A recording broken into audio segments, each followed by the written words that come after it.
Oi, Maíra, que grande prazer esse encontro com você por aqui, Maíra. Vou te apresentar. Por Maíra, favor. ela é enfermeira obstétrica, doula, especialista em laser terapia, amamentação e mais um monte de coisas, né, Maíra? E ela é uma das responsáveis por eu estar nessa área hoje. Maíra foi um verdadeiro anjo que apareceu para mim na maternidade. Então, para mim, assim, é um grande prazer e privilégio te receber aqui hoje, Maíra. Pra gente falar Ai, sobre Samara, parto. parto. A coisa que eu mais amo falar, né? Falar sobre parto. Sua vida, É, né? Só você é a dedicou. minha vida. É a minha vida. Já são alguns aninhos aí, 14 anos, né? Dedicados à assistência a parto e nascimento. Bom, vamos lá. É um prazer estar aqui com você, né? Na cidade que me acolheu, Catalão.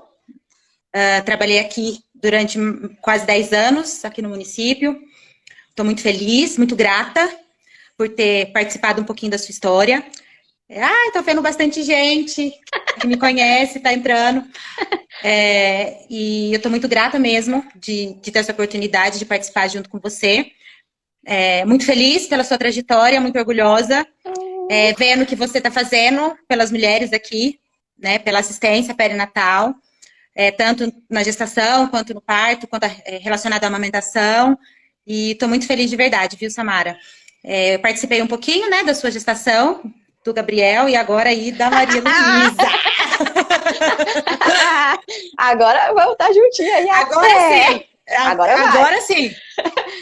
Do Gabriel, eu conheci a Maíra, eu já tava de 8 meses, né, Maíra? Por aí, E, foi bem no e finalzinho.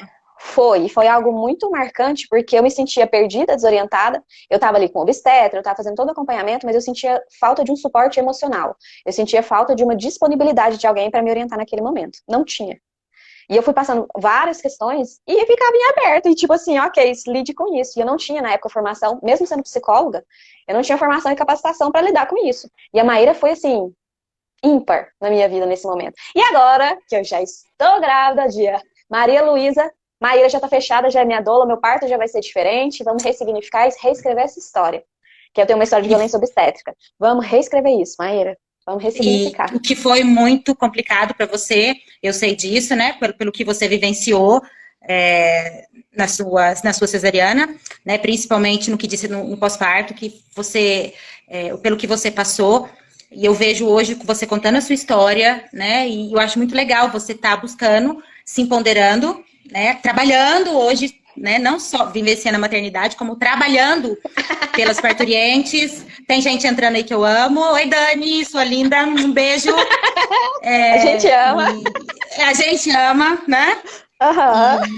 E são mulheres, e eu tenho muito orgulho de estar aqui e poder falar um pouquinho sobre o que eu amo fazer, sobre o que eu amo falar, sobre o que é a minha vida. E quem me conhece sabe como eu amo meu trabalho. Queria mandar um beijo para minha sócia, linda, maravilhosa, né, a Karina. Ela não pôde estar aqui, mas está torcendo por nós e participou também, né, da sua gestação, né, do Gabriel. Sim. E aí, por aí vai. Então, vamos lá, vamos falar sobre o que interessa, vamos falar sobre Sobre parto. parto. Senão a gente vai ficar 1 hora aqui só trocando amor. Só Não falta, trocando. não falta. Amor não falta, né? Amor não Não. falta nessa E história linda. admiração. E admiração, de verdade. Olha só. Vamos começar falando sobre parto, Maíra. Eu fiz aqui um pequeno resumo histórico sobre a história do parto. Vamos lá. Para a gente recapitular. Quando a gente fala na antiguidade, lá antes do século XVII, homem nem entrava em sala, era quarto de parto. Era um cenário absolutamente feminino. Era um momento que a mulher era protagonista, ela paria seu filho na posição que ela queria, do jeito que ela queria, sem intervenções. Tinha ali essa figura chamada de parteira, de doula, que auxiliava nesse processo, mas sem intervir, tirando o protagonismo dessa mulher. No século XVII, o homem entra no quarto de parir. E junto com isso, a medicina, então, por quê? Não vamos só dizer disso como um momento ruim. Foi um momento necessário e essa intervenção salvou muitas vidas, porque a gente sabe que o Sim. momento do parto era um momento de risco mesmo para algumas mulheres e bebês, né? Havia uma grande perda. Só que E quando... lembrando, Samara, só te interromper, naquela época não se existia pré-natal, né? Foi a partir disso, né, por apresentarem algumas mortes, tanto maternas quanto neonatais, que veio a questão, né, veio o cenário do pré-natal, para averiguar se conseguiam diagnosticar essas intercorrências antes do processo do parto. Sim. Então, assim, foi uma presença muito importante, essa intervenção médica no cenário do parto. Só que algumas questões foram acontecendo, a intenção era boa, mas o resultado a gente tem que tomar um pouco de cuidado como chegamos hoje. Então, eu tô contando essa Exatamente. história pra gente saber da onde veio isso. E com essa questão mais intervencionista, porque o médico, ele estuda, a formação dele é para que ele intervenha, faça algo. Então, ele vai passar um remédio, ele vai fazer um procedimento, ele é intervencionista. Ele não está Sim. acostumado a chegar ali e apenas observar. E com essa entrada, começam a surgir algumas intervenções, e às vezes nem sempre necessárias, que a gente fala já de episiotomia, que é aquele corte, né, para ajudar o bebê a passar, o uso de ocitocina sintética, que também é para acelerar o parto e ir mais rápido, entre outras coisas que foram surgindo Que na junto. maioria das vezes não é necessário, né? Episiotomia, ocitocina de rotina hoje, todo mundo sabe que é uma das maiores causas de sofrimento. Todo mundo não, né? Quem está integrado nesse universo aí de parto sabe que é uma das causas mais frequentes de sofrimento fetal. E da mãe também. Aumenta E da mãe muito a também, dor. de hemorragia, inclusive. É. Então, quando a gente vai falando nessas questões e começa a entender esse contexto, a gente chega um pouco perto de onde estamos hoje. Em 1970, em 1960, após essa década, o parto hospitalar, porque antes o parto era feito em casa. As mulheres não iam para um hospital, porque o hospital é um ambiente de doença. É um ambiente onde as pessoas vão para se curar, para se restabelecer. E o nascimento de um bebê, que está ali com a sua imunidade fragilizada, enfim, era muitas vezes feito em casa. Só em 1960, é super recente. Que ano sua avó nasceu? A minha avó, não sei. Por aí, Meu primo tá aí, meu primo tá por aí, ele deve saber. Eu não sei que ano que a minha avó nasceu, mas minha avó nasceu em casa, minha mãe nasceu em casa.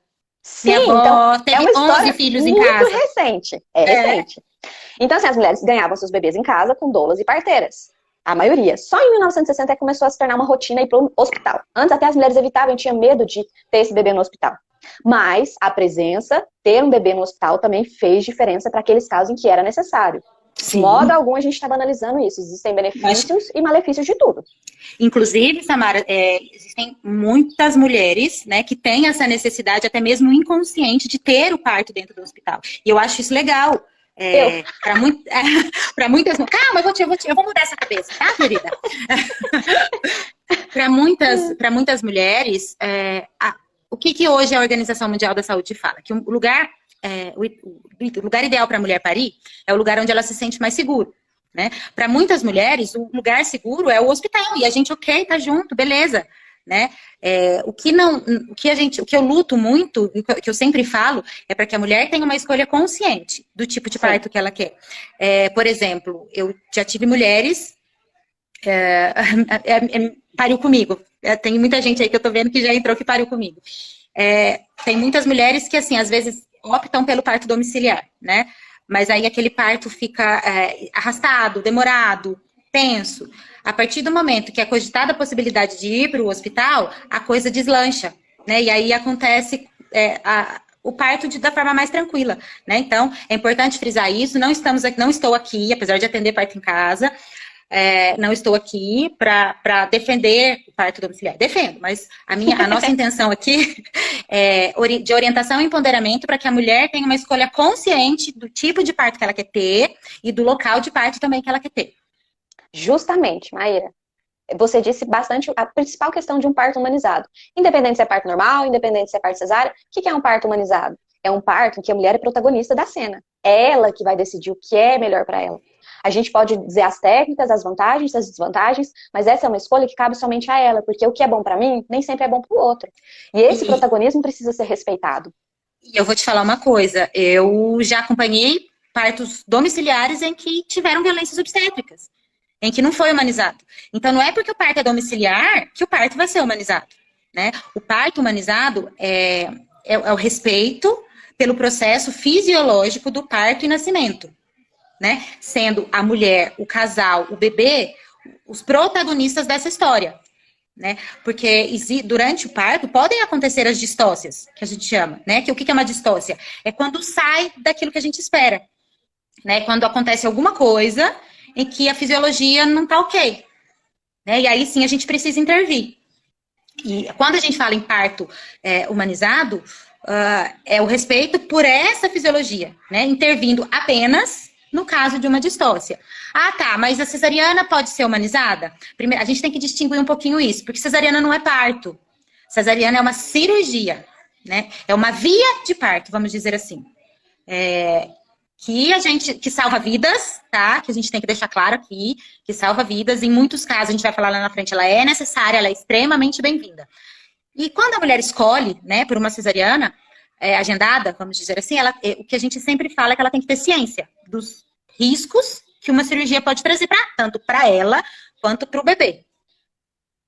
Maíra, a gente tem que falar também da questão da cesariana agendada. Uma coisa é você fazer cesariana e a outra coisa é você fazer uma cesariana agendada. Qual que é a diferença? Uma coisa é você combinar com o seu médico, ele prever na bola de cristal dele quando o seu bebê vai estar pronto e marcar uma data. A bola de cristal às vezes funciona, né? Que ela tem essa bola de cristal. Porque a única forma de saber que um bebê está pronto é quando o pulmão dele está maduro, ele envia essa informação para o cérebro da pessoa e a mulher, então, começa o trabalho de parto. A única forma de você saber que o bebê está pronto é o trabalho de parto. Então, agendar uma cesariana é pior do que ter uma cesariana. Você pode ter uma cesariana, respeite pelo menos o momento fisiológico do parto. Cesariana intraparto, né, que nós chamamos. É extremamente importante que o bebê participe, né, de toda essa reação em cadeia, dessa reação hormonal, né, que o processo do trabalho de parto proporciona para ele. E a única maneira, não existe outra maneira, não existe. Não é por ultrassom, não é por data. Vamos lembrar que quando o médico vai lá, o médico, o enfermeiro, ou parteira, ou obstetriz, vai lá e calcula a data provável, são todas datas especulativas, são estimativas, né? Não existe nada que dê garantia que aquela data que o bebê esteja pronto para nascer, tá? A única forma é quando a mulher entra em trabalho de parto. Gente, isso não sou eu, enfermeira obstetra, parteira, que estou dizendo. Isso são os livros, são as evidências científicas que falam isso, são os estudos que mostram isso, né? Existem casos que sim, que nós temos que induzir um parto, né? Existem casos que a gente precisa. Mas na maioria das vezes, a bola de cristal mesmo que funciona. O que eu ouço muito quando a mulher, normalmente de segunda gestação, terceira gestação, entra em contato com a gente, é assim, ou até mesmo mães de mulheres, né, que pariram com a gente. É uma frase muito clara, muito característica. Eu tive minha filha de cesariana porque eu não tive dilatação. Eu não entrei em trabalho de parto, meu neném estava passando da hora. Falei, tá, mas o que aconteceu? Não, o médico chegou, me examinou e viu que estava na hora de fazer cesárea. E porque eu não tive dilatação. Falei, óbvio, você não teve dilatação porque você não entrou em trabalho de parto. Porque 100% das mulheres, elas entram em trabalho de parto. Não existe essa... eu não entrei em trabalho de... Eu não tive dilatação. Não teve dilatação porque não entrou em trabalho de parto. Pois é, e quantas horas pode durar um trabalho de parto, não é mesmo, Maíra?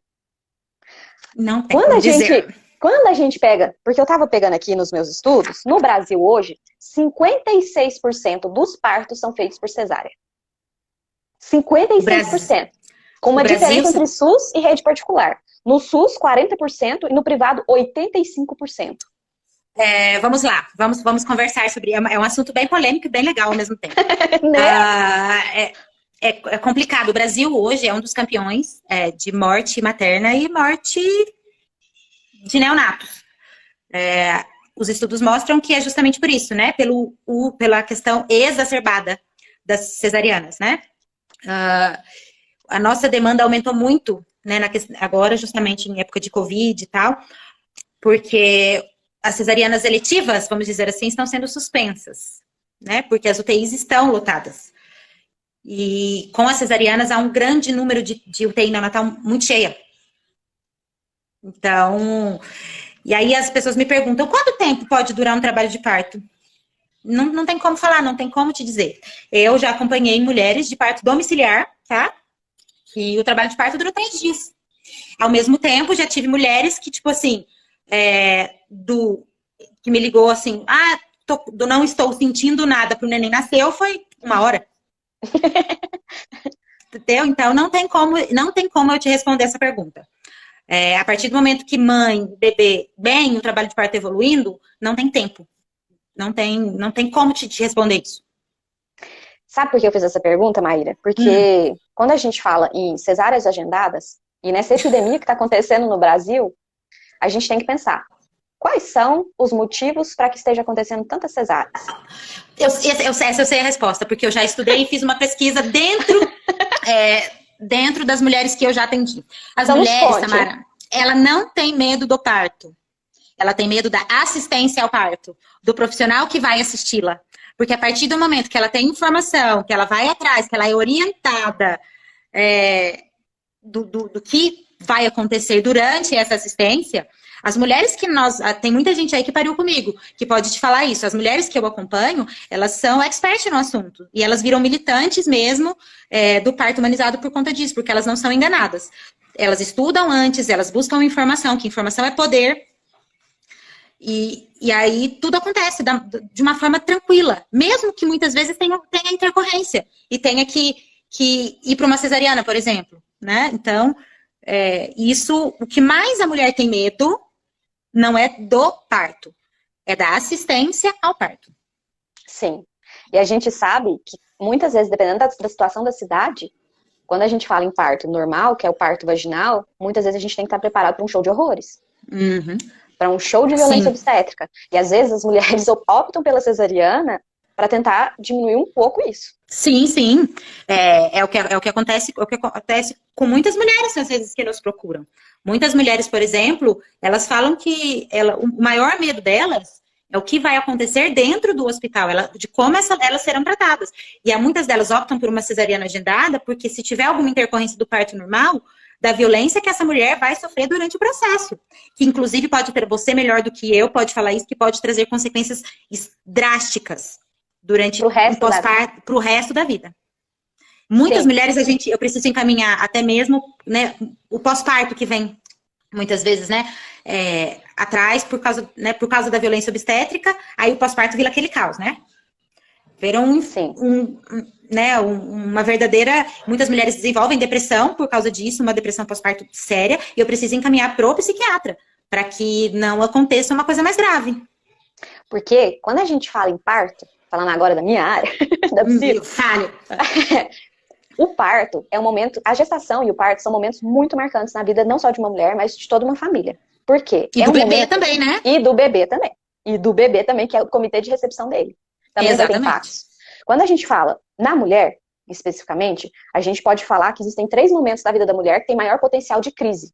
Potencial de crise, a gente fala em adoecimento psicológico, devido às demandas, às alterações que vão acontecer. Quando a gente fala em adolescência, todo mundo lembra, realmente foi um momento de transição do corpo, o corpo se modifica, o papel social que a pessoa desempenha modifica também, o modo como ela é vista, como ela é tratada, o que se espera dessa pessoa modifica, as responsabilidades e até mesmo a relação conjugal. O outro momento dessa crise é quando a pessoa envelhece, justamente alterações físicas, sociais, psicológicas, enfim. E a gravidez, sozinha, tem maior potencial de crise do que as outras duas juntas, do que a adolescência e o envelhecer. Então, já é um momento que, se der tudo certo, já tem uma demanda muito grande. A gente fala que é uma possibilidade de reestruturação de identidade da mulher.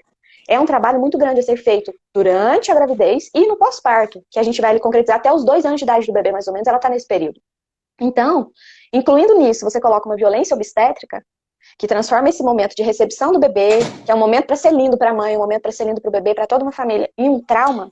E querendo ou não, Samara, por mais que muitas pessoas não aceitem, aquele momento de gestação, parto e pós-parto é um momento de grande fragilidade e também vulnerabilidade dessa mulher, desse casal, desse marido e desse bebê, né? O bebê, ele, a partir das 14 semanas de gestação, ele já começa a ter toda essa percepção.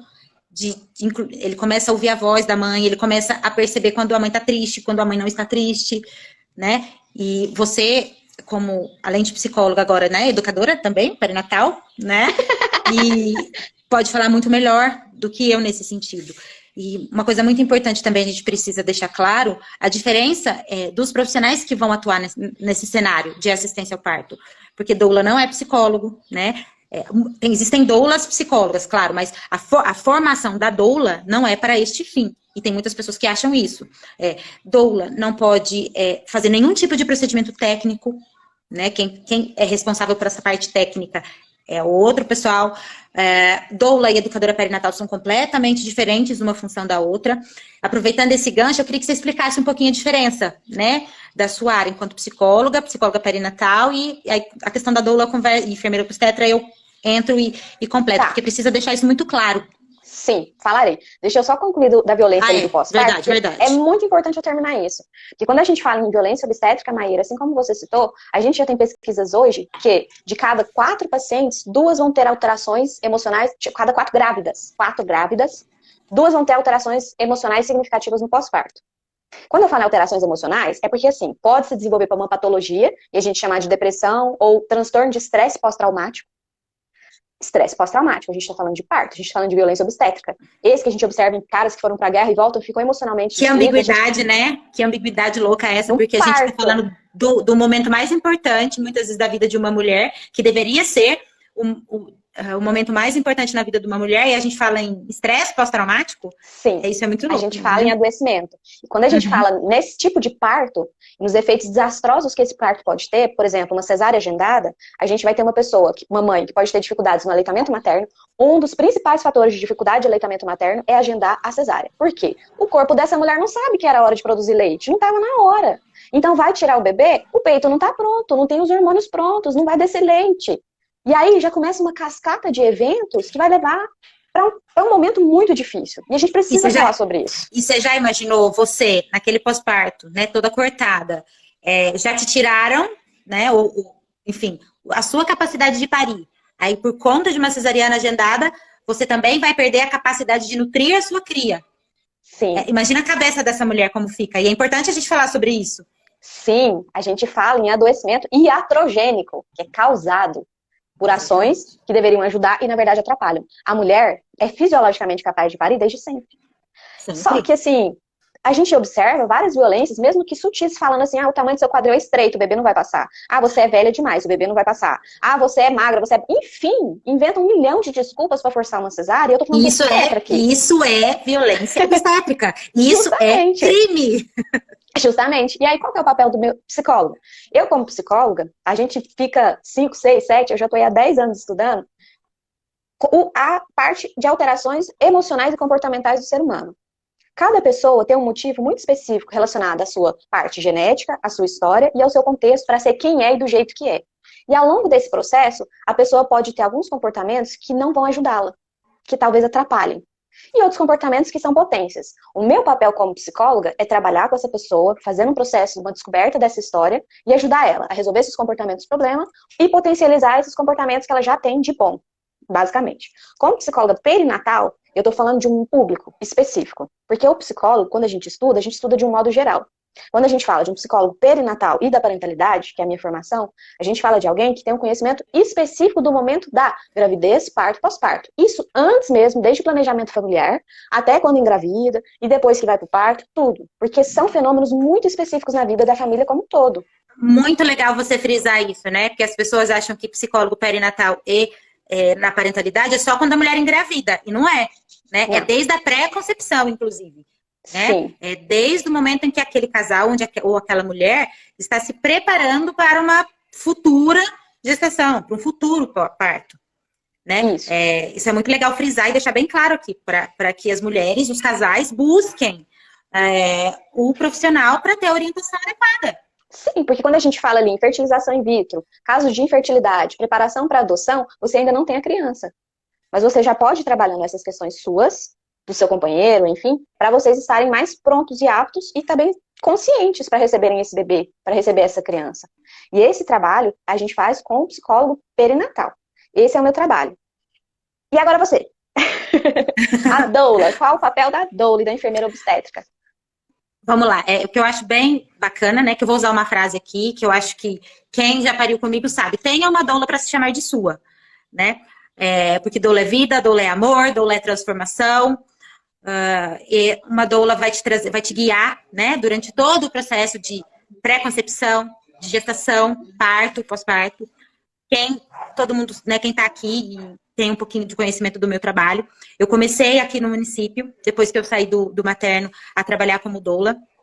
E o vínculo que eu tenho com essas mulheres é maravilhoso e até hoje, né, a gente tem essa questão do amor. É muito intrínseco dentro da gente. Eu sei que tem doulas aqui assistindo. Meninas, gratidão eterna para o nosso trabalho, que é maravilhoso. Então, doula é a profissional, né? Não necessariamente precisa ser da área da saúde. É a profissional que fez um curso de formação de doula, tá? É importante quem buscar uma doula exigir essa questão, né? Então, ela tem conhecimento técnico e científico sobre o processo de gestação, parto e pós-parto. E ela vai guiar essa mulher, né? Dando informações do que é o parto gestação, parto e pós-parto. Então, ela vai explicar para esse casal como funciona cada fase da gestação. Ela vai nortear esse casal na escolha adequada, né? Pela via de parto, pelo local de parto que ela quer. Ela vai ajudar a mulher durante o parto no questão de processos não farmacológicos de alívio da dor. Ela vai ajudar a mulher nesse pós-parto, né? Que inclusive a maioria das mulheres que eu atendo, elas relatam que o pós-parto é infinitamente pior que o parto, né? É muito mais desgastante, é muito mais doloroso, que o puerpério é tenso, é um mergulho na própria sombra. Então, a doula ela vai ajudar a mulher a ter esse processo de uma forma mais tranquila, de uma forma mais amorosa. A enfermagem obstétrica e a parteira, as obstetrizes, são profissionais certificados, né, que precisam ser da área da saúde, que vão ficar responsáveis por toda a parte técnica, né, do processo, né, que vai avaliar a vitalidade materna e avaliar a vitalidade fetal. Doula não pode fazer isso. Tá? É importante deixar isso claro aqui. A parte técnica fica sob responsabilidade da equipe técnica. Enfermeira obstetras, obstetrizes, parteiras e os médicos. Ótimo. Ficou claro? Ficou claro. E qual que é o papel do psicólogo aí, né? Acho que complementando um pouquinho. Isso Quando aí, a gente fala nessa parte, qual a sua história? Qual é a história dessa mulher? Qual que é a história desse casal? Quais são os conflitos existentes ali? Quais são as questões truncadas? Porque a gente sabe que um parto, ele pode ser facilitado ou impossibilitado por questões emocionais.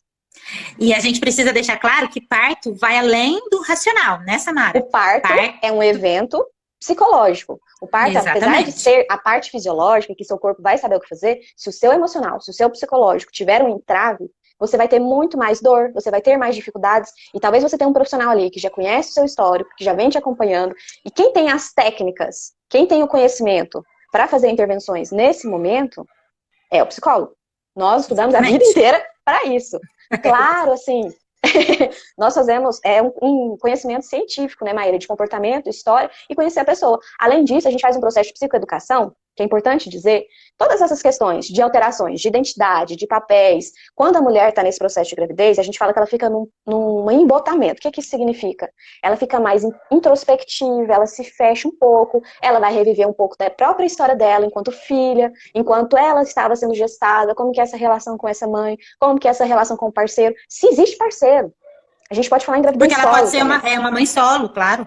Gente, então, são várias questões que podem ali dificultar e influenciar diretamente nesse processo de gravidez, parto, pós-parto, podendo gerar adoecimento ou não. Então, quanto antes uma mulher procurar um acompanhamento com um psicólogo especialista para tratar dessas questões, melhor vai ser para ela, para o bebê, para a família de todo modo. Isso assim, independente se é o primeiro, segundo ou terceiro, porque a chegada de um novo membro na família vai reestruturar totalmente o papel de todo mundo. E uma gestação é completamente diferente da outra, um bebê é completamente diferente do outro, um parto é completamente diferente do outro. Sim. Então, cada história é uma história, né? Quando mulheres muitas vezes vêm com questões de comparação, né? Tanto em gravidezes anteriores, quanto da prima, da vizinha, da colega, eu falo justamente isso. Cada um tem uma história diferente. Cada mulher precisa vivenciar aquele processo. Então, é uma coisa, comparação a gente não pode ter, né? Nessa questão do processo de assistência ao parto.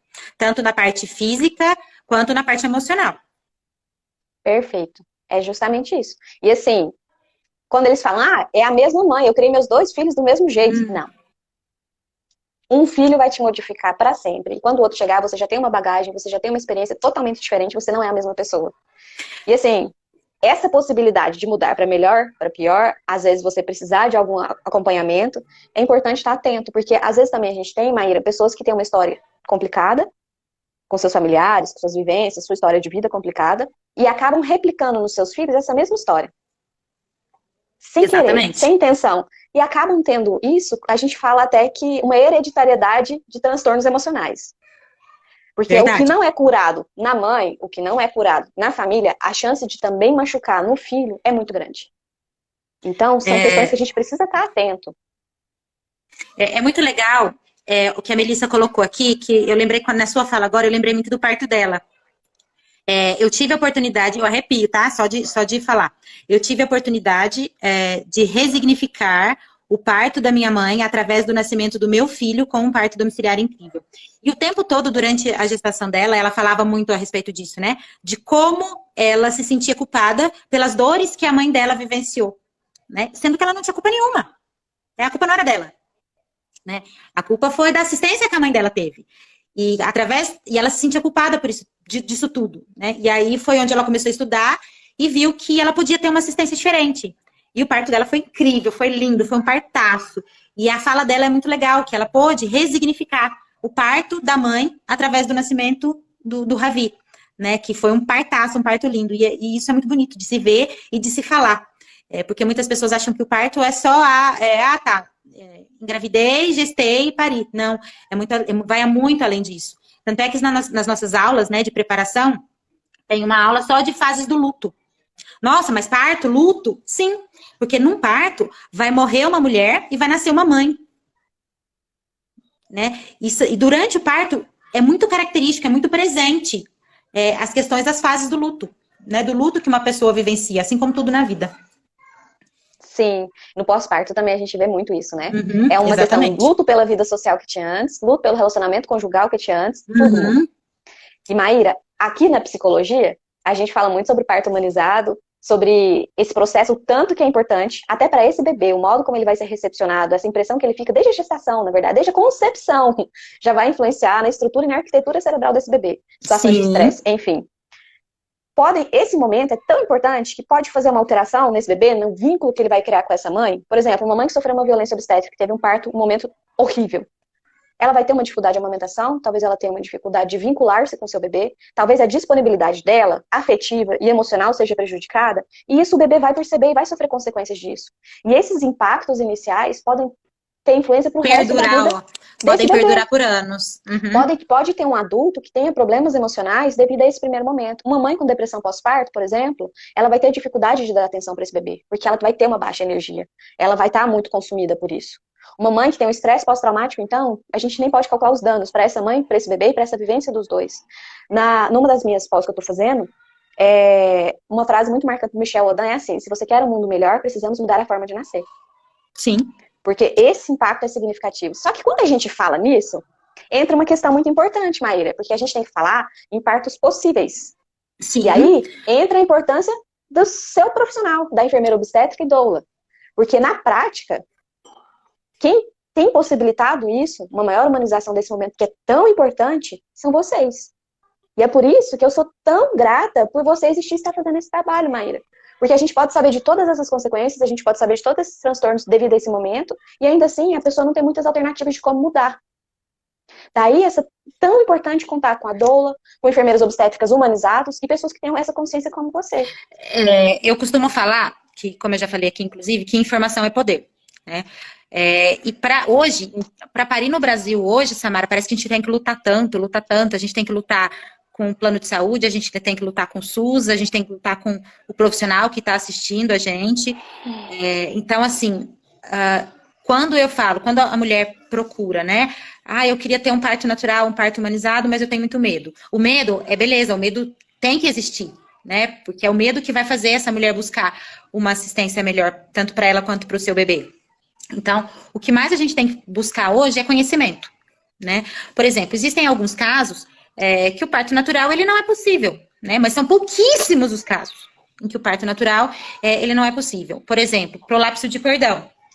O que é o prolapso de cordão? É quando o cordão umbilical sai antes do bebê. Isso é uma emergência obstétrica. Então, a mulher precisa ir para uma cesariana de emergência. Então, nesse caso, não é possível o parto natural. A apresentação córmica, por exemplo, quando o bebê está deitado, né, quando o bebê está transverso. Mas não significa que a mulher não possa entrar em trabalho de parto. São pouquíssimos os casos. É cerca de 2,3% das mulheres, né, que não conseguem... que o bebê fica transverso. Mas existe algumas outras alternativas. Por exemplo, o que a gente chama de aversão cefálica externa. É quando vira-se o bebê dentro da barriga da mãe. É uma alternativa. Por exemplo, no caso de uma desproporção cefalopélvica, é quando a cabeça do bebê não se adequa naquela pelve. É daí que vem a falácia, né, da bacia estreita. Mas como é que eu vou saber se eu posso ou não ter uma desproporção cefalopélvica? Não tem jeito de saber. A gente só consegue avaliar quando a mulher já está com 10 centímetros de dilatação. Então, se o seu médico falar, a sua bacia é estreita, porque pode ser que aconteça uma desproporção cefalopélvica, corre e foge para as colinas. Que é mentira, tá? A desproporção a gente só consegue avaliar acima de 9 centímetros de dilatação e o bebê já descendo. Um outro caso, né, de indicação absoluta de cesárea é herpes genital em fase ativa, né? Então, aí a mulher precisa entrar a mulher entrou em trabalho de parto, precisa ir para uma cesariana. Muitas pessoas acham que HIV é indicação de cesárea, não é. Né? Depende da carga viral e da quantidade de CD4 dessa mulher. Pessoas acham que bebê sentado é indicação de cesárea, não é.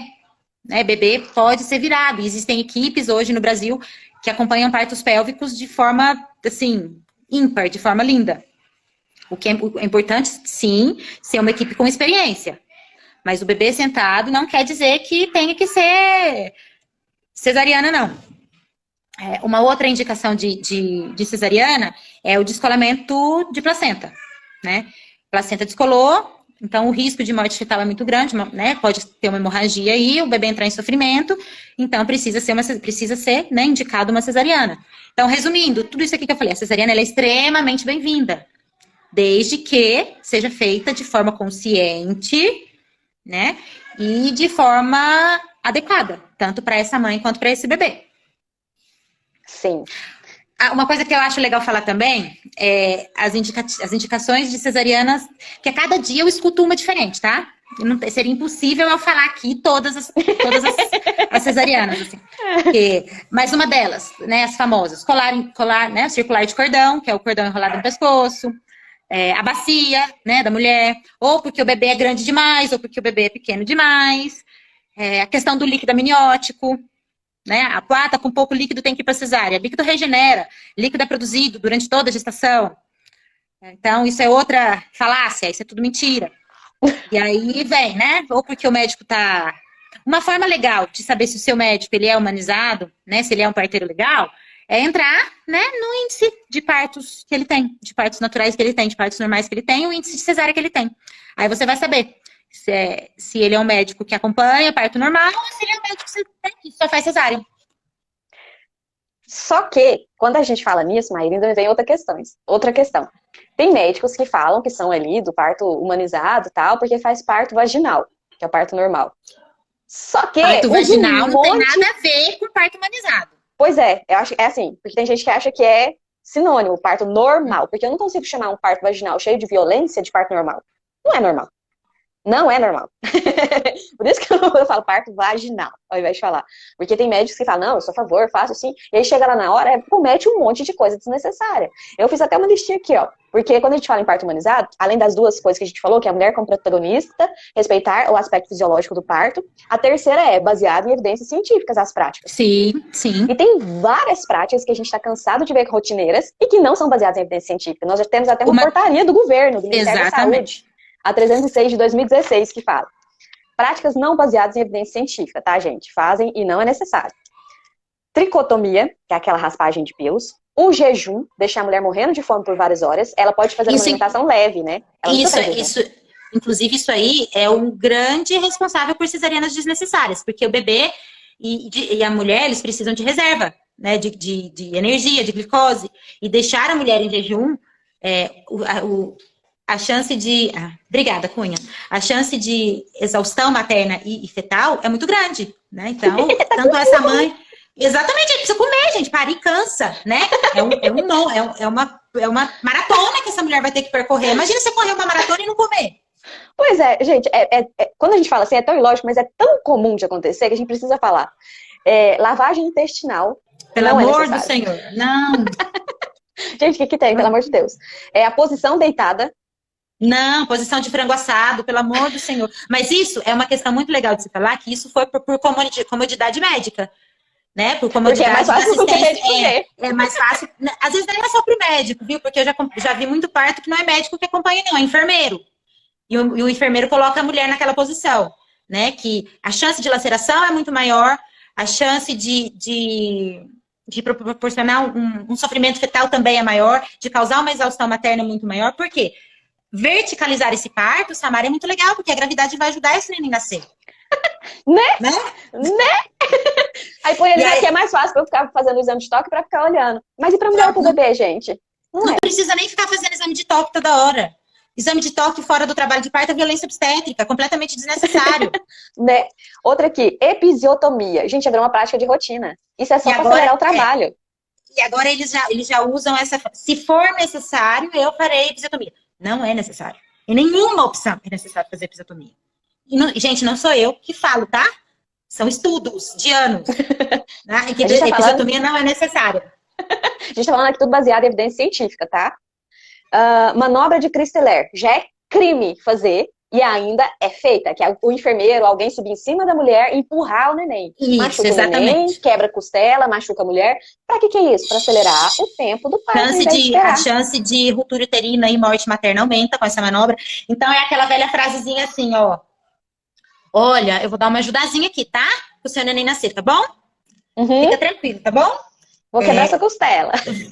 Então, você pode sentir uma dor, um desconforto, mas eu vou dar uma ajudazinha aqui. Isso aí é crime, é violência obstétrica. Então, por isso que eu falo, a importância da busca constante de conhecimento. E, assim, eu tenho certeza que muitas pessoas não sabem disso, inclusive profissionais de saúde, né? Que não sabem que isso é considerado violência obstétrica hoje no mundo, né? Não é só no Brasil, é no mundo. Sim, a gente já comentou a ocitocina sintética, mas é importante dizer que ninguém vai virar pra gata e falar, vou te dar ocitocina. Você fala assim, olha, eu vou pôr aqui um sorinho pra te ajudar no trabalho de parto. Tudo isso, gente, é benéfico pra quem? É só pra diminuir o tempo do trabalho de parto, pra rotacionar ali no hospital e liberar logo. Exatamente. A ocitocina, muitas vezes, ela é necessária, por exemplo. Pouquíssimos casos, mas muitas vezes ela é necessária. Quando o trabalho de parto, ele dá uma estacionada, né? Por algum motivo. Então, aí... colocaram uma ocitocina, né, no final desse trabalho de parto, muitas vezes ela é benéfica, tanto para a mãe quanto para o bebê. Mas é importante frisar aqui, ocitocina sintética, gente, ela tem que ser feita apenas em ambiente hospitalar, porque eu já vi equipes colocando ocitocina em parto domiciliar, tá? E não pode. E ela tem que ser colocada em bomba de infusão, tá? Ocitocina, ela tem que ficar em geladeira, para a eficácia dela ser garantida, e ela tem que ser administrada em bomba de infusão. Porque senão aumenta ainda mais o risco para essa mãe e para esse bebê. E tudo isso, Samara, é importante a gente colocar no plano de parto, que é um documento que diminui muito a chance de violência obstétrica. Tanto em parto domiciliar quanto em parto hospitalar. Então, isso aqui é muito importante frisar. Mulheres, façam plano de parto. Estudem, busquem informação, tenham uma doula e façam um plano de parto. Sim. E além disso tudo, eu ia falar do ponto do marido também, só que é tão caótico. Pelo amor é aquele ponto Senhor. Que dá pra apertar. Pelo amor de Deus, gente. Eu tenho um casal aqui de Catalão, muito famoso, que eu não posso falar o nome, depois se eles me permitirem eu falo, que depois, ela pariu, né, depois eles foram na consulta pós-parto, aí o médico deles falou, pois é, mas olha aí, eu vou deixar a sua vagina a coisa mais linda do mundo. Eu vou precisar dar um pontinho aqui. Aí o outro olhou, pegou e falou, ponto do marido, né, doutor? Não precisa não, pode deixar que ela vai para fisioterapia pélvica e aí vai dar jeito. Então, assim, isso aí é absurdo. E a gente escuta até hoje, viu? A gente acha que não, mas a gente escuta até hoje. Pois é, Maíra. E aí, é por isso que eu queria falar. Agora a gente está nos últimos minutinhos aqui, porque daqui a pouco o Instagram avisa que já deu 1 hora. E aí cai. Então eu vou terminar. Passa tão rápido, né? Pois é, a gente fala muito. Maíra, que eu falar um pouquinho da minha história, né? O que aconteceu? Eu estudei, eu fiz tudo bonitinho, eu combinei com o obstetra, que ele fazia cesárea, mas ele foi claro, ele nunca foi aquele que falou que ia fazer parto normal e no final mudou de ideia, ele sempre foi claro sobre a preferência dele. Isso é legal, pelo menos ele é honesto. E o que aconteceu, eu entrei em trabalho de parto, bonitinha, falando com a Maíra, ela me orientando, fui pro hospital na hora certa. E aí, chegando lá, a gente tem coisas que fogem do nosso controle. Como, por exemplo, no meu caso, foi a anestesista de plantão. Você não tem como escolher quem vai ser o anestesista. E eu descobri depois que ela é famosa por isso aqui. Meu filho já tinha nascido, tudo ótimo, todo mundo bem. E aí ela optou por me apagar. Simplesmente para ser liberada mais rápido, para poder ir para casa dela, não sei o motivo dela. Mas ela optou por me apagar e eu fui acordar 2 horas depois. O meu filho não teve golden hour, aquela primeira hora importante para criar o vínculo, para amamentar, o primeiro alimento da vida do neném, que ele vai ser recepcionado, pega ele, sentir o calor. Eu não tive isso, meu filho também não teve esse primeiro encontro. E quando a gente se encontrou, provavelmente ele deve ter pedido comida, ele deve ter chorado, ele deve ter procurado por mim e se sentido sozinho e abandonado. E aí foi feito, administraram fórmula ou glicose no berçário. Isso. E isso gerou uma marca imunológica nele. Porque quando a gente fala em intestino de bebê, a gente fala de um intestino totalmente imaturo. O leite materno sai tudo miudinho, tudo mastigadinho, só para o bebê já digerir. próprio para aquele bebê, para aquele parto, para aquela situação. Justamente. E quando você dá a fórmula, tem moléculas gigantes ali que não vão ser digeridas pelo intestino, vão passar para a corrente sanguínea e o sistema imunológico vai interpretar como uma ameaça e produzir anticorpo. Por mais que depois ele mamou em mim, o organismo dele já ficou com essa marca. E quando ele foi fazer a introdução alimentar, se ele já tinha uma tendência genética a ter problemas alimentares, isso foi potencializado por esse leite. O primeiro alimento da vida do meu filho foi esse. E isso, ele já está com 2 anos de idade e a gente ainda enfrenta dores, cólicas e vários problemas por causa disso. Então, assim, 5 minutos que essa anestesista não quis ficar ali e decidiu me apagar para ser mais fácil para ela, gerou mudanças pro resto da vida. Minha, do meu filho, do meu esposo e de toda a nossa família. Então, assim, são coisas que a gente precisa falar, são coisas que a gente precisa trazer e são coisas que me motivaram a me tornar essa profissional. Porque eu tive dificuldades de achar aqui na minha cidade. A Maíra eu achei e é uma abençoada de Deus. Mas são poucos ainda. São poucos ainda. E foi coincidência, inclusive, né, Samara? Porque a gente estava aqui no município para atender um parto domiciliar. E aí você buscou a gente e aí a gente pôde, de alguma maneira, ajudar você nesse processo. Mas, sim, foi o que você disse, tem algumas coisas que fogem do nosso controle, né? E por aí você parou. Que nesse parto, Maíra vai estar lá comigo com o chinelo na mão e vai acertar na cara dela se ela for essa anestesista, combinado? Tenha uma doula para chamar de sua, tenha uma enfermeira obstetra. Doula do seu lado, porque o momento do parto é um momento muito importante e que vai envolver emocionalmente muito a mãe e o pai do bebê. A mulher, ela tá parindo, gente, ela não tá com cabeça para nada, para pensar em medicação e não sei o quê. Ela não tá nesse momento. O marido, muitas vezes, também está tão emocionalmente envolvido naquela chegada do filho dele, que muitas questões podem passar despercebidas, por mais que você tenha essa informação e esse conteúdo. Então, você ter um profissional do seu lado, te acompanhando, e que possa estar atento e te ajudar nisso, no momento, pode prevenir muito a violência obstétrica também. Samara, só para você ter uma ideia, sabe quantos por cento a presença da doula reduz a chance de violência obstétrica? Mais de 60%. É muita coisa, é muita coisa. Né, Maíra? É muita coisa. O plano de parto, gente, ele é um documento que ele precisa ser escrito e ele precisa ser assinado, né, pelo profissional que está te assistindo. Tanto o profissional médico, enfermeiro, e o pediatra e o possível anestesista. Eles precisam ter ciência. Por isso que a gente tem consulta pré-anestésica, Brasil, né? Então a gente tem consulta pré-anestésica para isso ser discutido. No caso de uma cesariana, os riscos, no caso de uma analgesia de parto, né? No caso de uma, enfim, de uma intercorrência no pós-parto. Então, para isso que a gente precisa, por isso que tem hoje o pré-natal e a gente tem a consulta pré-anestésica. Só que muitas mulheres não sabem disso, né? E ter uma doula, ter uma enfermeira obstetra, ter um profissional que tenha esse conhecimento, reduz muito. Reduz em mais de 40% o risco de morte materna e problemas neonatais. Sim, mais de 50% de uma cesariana desnecessária. Melhora em mais de 52% o Apgar do bebê, que é aquela primeira nota que o bebê recebe quando nasce, no primeiro e no 5º minuto de vida. Né? Diminui em mais de 75% a incidência de depressão pós-parto. Sim. Maíra, é o que eu falo. Quando a gente fala em assistência pré-natal, perinatal, né, tudo que envolve o nascer no Brasil, a gente está falando de uma área nova. Aqui, pelo menos, a psicologia no Brasil foi em 1900, acho que pelo SUS, 1990. Tá muito recente. Tá muito recente. E são profissionais, são conhecimentos, são informações que são muito importantes. Porque a gente está falando de transtornos e alterações significativas, não é só naquele período, a gente está falando para o resto da vida de um bebê que pode ter consequências. A gente está falando para o resto da vida de uma família inteira. Quando eu falo em cuidar de uma mãe, em cuidar de uma grávida, em cuidar de uma gestação, em cuidar de um parto e um pós-parto, a gente está falando de cuidar de toda uma família. Quando você consegue solucionar questões emocionais de uma mãe e possibilitar para ela uma gestação, um parto e pós-parto mais saudável, mais tranquilo... E seguro! E seguro. E mudar a vida totalmente das pessoas. Se você quer um mundo melhor, precisamos mudar a forma de nascer. Se a gente quer um Brasil melhor, se a gente quer uma sociedade melhor, se a gente quer pessoas melhores, com menos transtornos emocionais, depressão... E depressão tá bombando.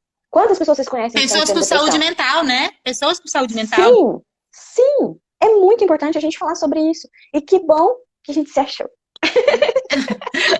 Olha, eu queria te agradecer muito, né, pela oportunidade de estar falando aqui com você, nessa live que foi uma delícia de fazer. Queria me colocar à disposição, colocar a Florescer Bom Parto à disposição. Karina, tenho certeza também que está aí para o que vocês precisarem, ou por direct, ou por WhatsApp, ou por telefone. A gente vai se encontrar, viu, antes de eu ir embora. Então, queria te agradecer de verdade, tá? E vamos sim construir uma trajetória diferente. Sinto muito pelo que você passou, você já tinha me contado, e eu também, como te acompanho já há um tempo, sei um pouco da sua história. E gratidão por você estar exercendo esse trabalho aqui em Catalão, porque aqui precisa demais de profissionais como você, tá bom? Eu que agradeço, Maíra. Você, pra mim, você sabe que você tem um lugar especial no meu coração pra sempre. No meu coração Não e na minha fala assim história. que eu choro. De verdade, no meu coração e na minha história. Eu agradeço muito por nossos caminhos terem se cruzado. E eu tenho certeza que para esse parto a gente vai fazer uma história diferente. Eu fico muito feliz em poder contar com você. E que De bom, forma integral. sim, e que bom que a gente está podendo trazer isso não só para Catalão, porque quando a gente fala internet, a gente está falando de mundo. Tem uma seguidora minha aqui que é lá de Portugal e ela está assistindo a gente. Um beijo. Então, assim, eu queria que agradecer Deus muito. nos abençoe. Eu queria agradecer o pessoal que assistiu a live, muita gente aqui da minha cidade natal, de Itajubá, muita gente que pariu comigo, pessoal daqui de Catalão, Dani do Prado, que eu não posso deixar de citar ela aqui, porque eu sei tanto que ela luta Ela também é por um parto respeitoso aqui. Então, assim, um beijo. E estou à disposição para o que vocês precisarem. Ó, tem uma de BH. Gente, também estou à disposição. Quiserem me mandar mensagem no direct, enfim, a gente vai trocando ideias, tá? Foi um grande prazer te receber aqui e que a gente continue aí nesse trabalho bacana, Maíra. Tem muita coisa pra fazer. Eu quero fazer live de pós-parto, tá? Tá bom. Vamos fazer uma live de pós-parto, combinado. Um beijo. Um beijo. Beijo, amém, tchau. Até. Tchau, tchau. Cíntia, beijo de BH. Minha amiga querida do coração, beijo. Tchau. Beijo, tchau.